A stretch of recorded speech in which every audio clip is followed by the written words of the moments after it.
also pass muster by that same Actually, measurement? it did. We wasn't on it. That one, not the $6 million. Excuse me, the one that he went to Oklahoma Community College or Community College went up. That was not on the list for that specific one reason. The hangar was. That was a separate $6 million. Right. Now the other one where they sped money up, that was not on our list. Well, I guess what I'm asking is that's been held up as an example of a different kind of Well, pork barreling. So with yeah, that kind of example, is that not now, a reason to change that rule? There's no doubt about it that that USF got more money because of the legislature, how is it legislator different? involved.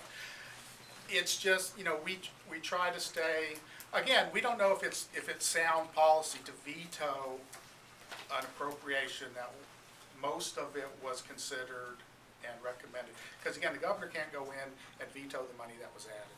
He's going to have to cut the same thing. That's the same thing with the appropriation for the added teachers at USF. Is he can't go in there and just cut out the money that was added in conference without killing the whole appropriation for, and that's probably not the best approach. We would like to see when things are added for them to be specified in who buys those, so the governor can get at it, but that's not always the case. One of the things that we really need to look at is a cat and mouse game. It's a fiscal cat and mouse game. There's no question.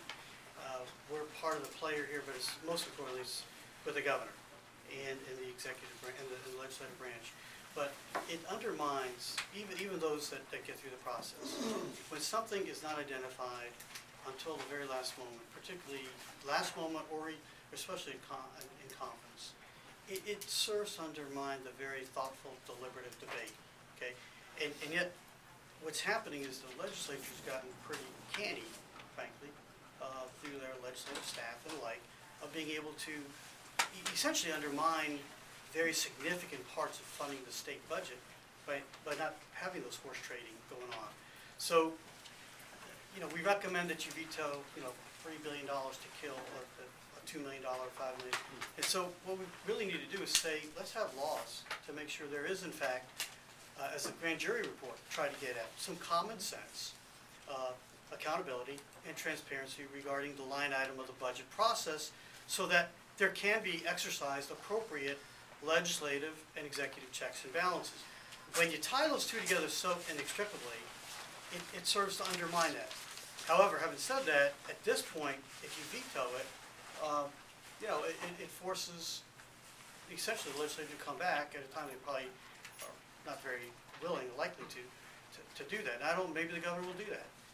But we think at some point, part of our review of not only the evaluation criteria we use, but the very budget process that the grand jury try to get at. What I like about the grand jury is just ordinary citizens.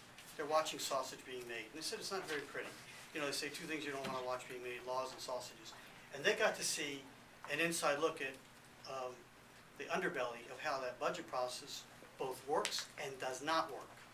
And it was an example of both. Some of that, you can't truly have a whole democratic process in the legislature. But at the same time, it should be a lot more transparent, more accountable, and allow for healthy checks and balances. I personally think it's good for the legislature to examine what the governor does and consider challenging or overriding his withholding of approval or veto. I think that's a good check and balance. It hasn't been done, I think, since maybe, hasn't been done with Bush, hasn't been done with Childs, and I think maybe back to Governor Martinez. But I think it's a healthy give and take that's very helpful. So one of the things we will be looking at, not only looking at, but recommending is some improvements to the line item budgetary process to increase both accountability and transparency so we don't mix apples and oranges, or allows the legislature, the governor, to withhold approval where it's not necessarily in the state's best interest or consistent with the integrity of funding the statewide system of state universities and community colleges and other things of that nature. I want to ask about two quick things.